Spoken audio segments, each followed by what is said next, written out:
The Legend of the Lupus Warriors, Episode 8, The Howl That Wasn't Ours. The moon above the Root Nexus shimmered black-violet, pulsing like a wounded heart. Then came the howl, long, low, wrong. Not a call of guidance, but war. Urban stepped forward. That ain't our spirit. Ugo's crystal beads rattled, its frequencies corrupted. From the heavens descended the Lupus Spirit, twisted. Its once eclipse-colored fur now shimmered with a cold metallic sheen. Its eyes glowed with red glyphs that none of them recognized. It no longer guided, it hunted. And behind it, he came. Heat shimmered in the air. A figure emerged, cloaked in shadows that moved like sentient cloth. His presence bent sound, causing even the trees to hum off-key. "I am Ashem," the figure said. The words didn't pass through ears, but vibrated directly into minds. Truth-buried lockbreaker. Architect of remembrance. Legend's eyes narrowed. "You're the one who bound the Lupus." "No," Ashem replied. "You did. Your ancestors chose comfort over cosmic duty. I am here to free the Lupus Spirit from you." The corrupted spirit snarled and lunged. In a flash, it snared Urijah and Percy in glowing spectral chains and dragged them through a tear in space. The portal blinked out before any could react. Silence fell. The Root Nexus dimmed. Days later, the Desert of Mirrors.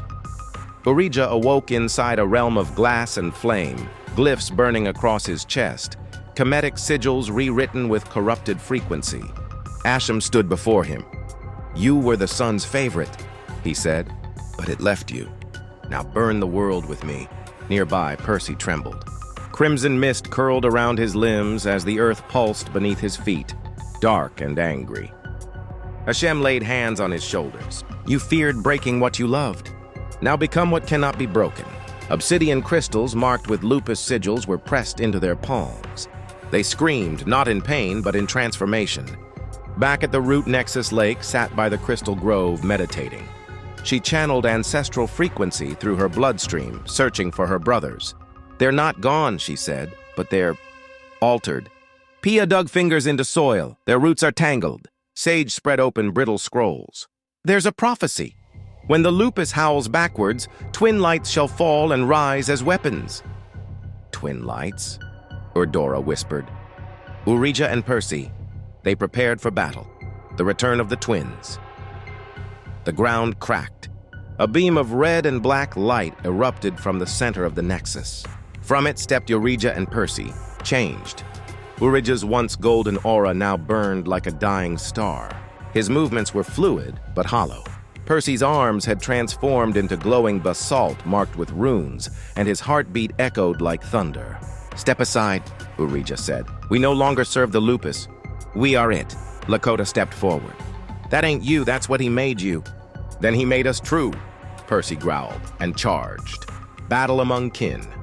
The fight shook the nexus. Urban's rhythm drums beat rapidly, warping vibrations to block Percy's stone-wrought blows. Lake summoned waves to cool Urijah's solar fire, but he burst through, murmuring forgotten solar chants. Legend and Sage deciphered glyphs mid-battle, seeking a way to sever the corruption. Ugo and Pia shielded the wounded. Lakota refused to fight her brothers. She dropped her weapons and lifted her voice, chanting old melodies from their ancestors. A lullaby only they would remember. One note, two. Then three, Urijah faltered. Percy's fists slowed. Lakota's song resonated inside their bones. And somewhere deep within, the Lupus Spirit howled, not in rage, but sorrow. Ascension of Ashem. But before the bond could heal, Ashem returned, hovering like an eclipse, a cloak of night coiling around him. "You cling to melody," he snarled. "Then I'll compose your requiem." Everything it touched warped, crystals shattered. The nexus convulsed. Urijah's chains cracked.